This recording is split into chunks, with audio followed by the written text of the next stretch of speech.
महाराष्ट्राचे सांस्कृतिक वैभव असलेल्या गणेशोत्सवात डीजे लावणाऱ्या गणेश मंडळांना जाहिरातदारांनी देणगी देणार नसल्याचा निर्णय हिंदुस्थानातील पहिला गणपती भाऊसाहेब रंगारी गणपतीचे विश्वस्त आणि उद्योजक पुनीत बालन यांनी घेतलाय। गेल्या अनेक वर्षांपासून डीजे मुक्त गणेशोत्सवासाठी सरकार आणि सामाजिक संस्था प्रयत्न करत असताना यामध्ये आता उद्योजक पुनीत बालन यांनी देखील पुढाकार घेऊन यावर्षीपासून देणगी देणार नसल्याचं म्हटलंय। पुनीत बालन यांच्या या निर्णयाचं अनेक सामाजिक संस्था आणि गणेश मंडळांनी स्वागत केलंय। डीजे बंदीचा निर्णय झालेलाच आहे, त्याचबरोबर ढोल ताशा पथकामध्ये सुद्धा आवाजाची मर्यादा नियमात राहून ठेवण्यात यावी यासाठी ढोल ताशा महासंघाशी बोलणार असल्याची प्रतिक्रिया उद्योजक पुनीत बालन यांनी दिली आहे। पुनीत बालन यांच्याशी संवाद साधलाय आमचे प्रतिनिधी चंद्रशेखर भांगे यांनी।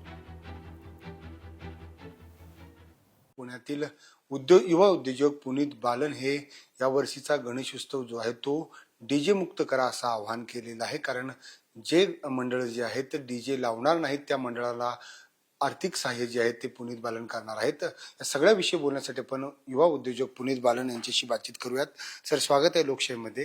काय सांगाल, यंदाचं जे गणेशोत्सव आहे ते डीजे मुक्त होण्याच्या मार्गावर आहे, कशा पद्धतीने आपण या सगळ्याचा विषय बोलाल? अनेक वर्षापासून आपण बघतो की ह्या गणेश उत्सवात कुठेतरी गालबोट लागला आहे।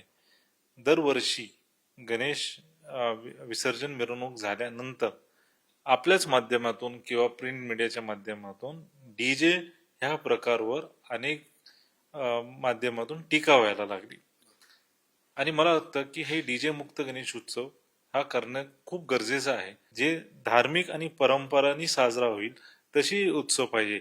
आम्हाला अश्लील गाणे आणि त्याच्यावर अश्लील नृत्य किंवा नाचणं अशी गणेश उत्सव नाही पाहिजे। सोशल माध्यमावर आपल्या विरोधात एक ट्रोलिंगचं सध्या मोठ्या प्रमाणात ट्रेंड सुरू आहे। आपण एकीकडे डीजे मुक्त करताय, परंतु तुम्ही या सगळ्या विरोधात आहात, उत्सवाच्या विरोधात असे ट्रोल सुरू आहेत। आपल्याला अशी उत्सव करायचे ज्याच्याने लोकांना त्रास होईल, लोकांचा जीव जाईल, की ज्याच्याने आनंद येईल तशी उत्सव साजरा करायला पाहिजे।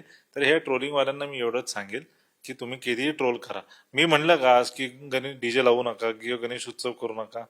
माझा प्रश्न एकच आहे की जे आर्थिक मदत आम्ही जाहिरातीच्या माध्यमातून या मंडळांना देतो आणि मंडळांना सक्षम उत्सवासाठी, मी जो मंडळ डीजे लावणार त्याला मी जाहिरात देणार नाही। पुण्यातील अत्यंत देखणा दहीहंडीचा उत्सव शनिवारवाड्याच्या चौकामध्ये झाला होता। या वर्षीचं कसं नियोजन असणार आहे? नाही, लाल महल चौकात गेल्या वर्षी अनेक मंडळ एकत्र येऊन त्यांनी दहीहंडी साजरा केली। 35 मंडळ एकत्र येऊन आपण सार्वजनिक दहीहंडी उत्सव केली। या वर्षी आता मला त्याच्यातून पण करावं लागणार की कुठले मंडळ डीजे लावतायत त्या मंडळांना सहभाग करूनच देणार नाही मी। जे मंडळ पारंपरिक वाद्य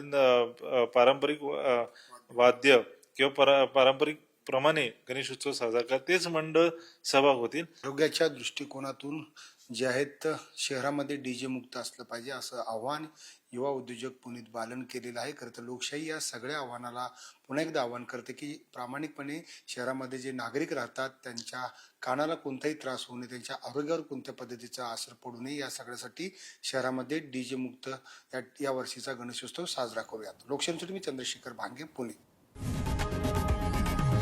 लोकशाही मराठी ऐका, पहा, जागरूक रहा।